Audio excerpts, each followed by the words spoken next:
Bonjour mes frères et sœurs, que le Seigneur vous encourage et vous fortifie, que sa bénédiction soit avec vous, que sa grâce et sa paix vous accompagnent dans toute cette journée. Je lis avec vous Apocalypse 19, verset 9. Et l'ange me dit, écris, heureux ceux qui sont appelés au festin de noces de l'agneau. Et il me dit, ces paroles sont les véritables paroles de Dieu. Encore une béatitude du livre de l'Apocalypse. En fait, il y en a 7 de béatitudes dans l'Apocalypse.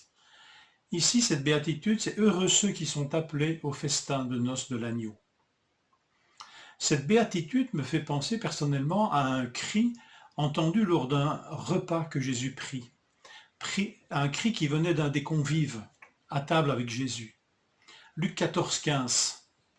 Après avoir entendu ces paroles, ou des paroles de Jésus, un de ceux qui étaient à table dit à Jésus, « Heureux celui qui prendra son repas dans le royaume de Dieu. » Ici, remarquez que cette béatitude n'est pas une parole de Jésus, mais elle est une parole d'un homme un peu trop sûr de lui, parce qu'assurément, lui croit qu'il est invité, légitime, et qu'il sera à ce repas dans le royaume de Dieu.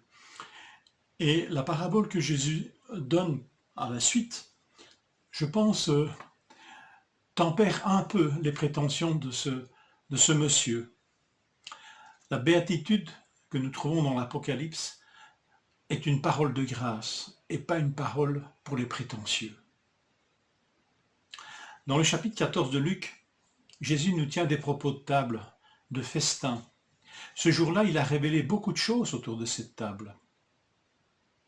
Et ce jour-là, avant même de participer à un repas, à ce repas, Jésus va guérir un homme couvert d'œdème, nous dit le texte.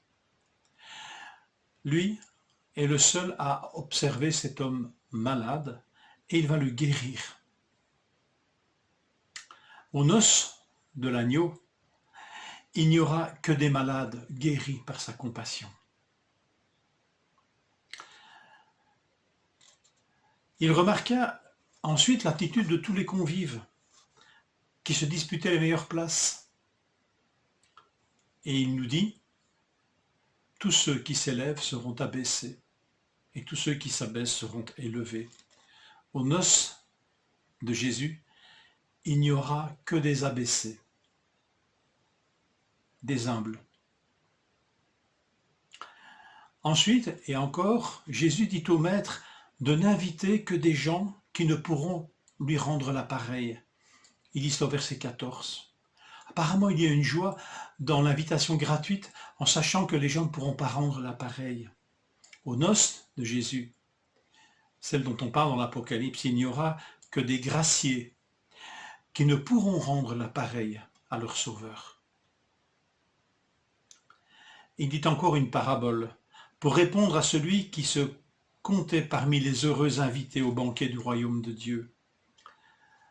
Il lui rappela que tous les invités de droit déclinèrent l'invitation, parce qu'à leurs yeux, le roi qui les invitait n'était pas suffisamment important. Et il ne se trouva finalement dans la salle du maître que dans la maison du maître, que des pauvres, nous dit le texte, des estropiés, des aveugles, des boiteux, et finalement d'illustres inconnus qui remplirent toute la maison du maître. Aux noces de l'agneau, il n'y aura que des personnes qui n'avaient pas le droit d'être là, et qui le sont par pure grâce et par pure générosité du maître. Alors oui, on peut comprendre, heureux ceux qui sont invités au festin des noces de l'agneau, heureux et éternellement reconnaissants.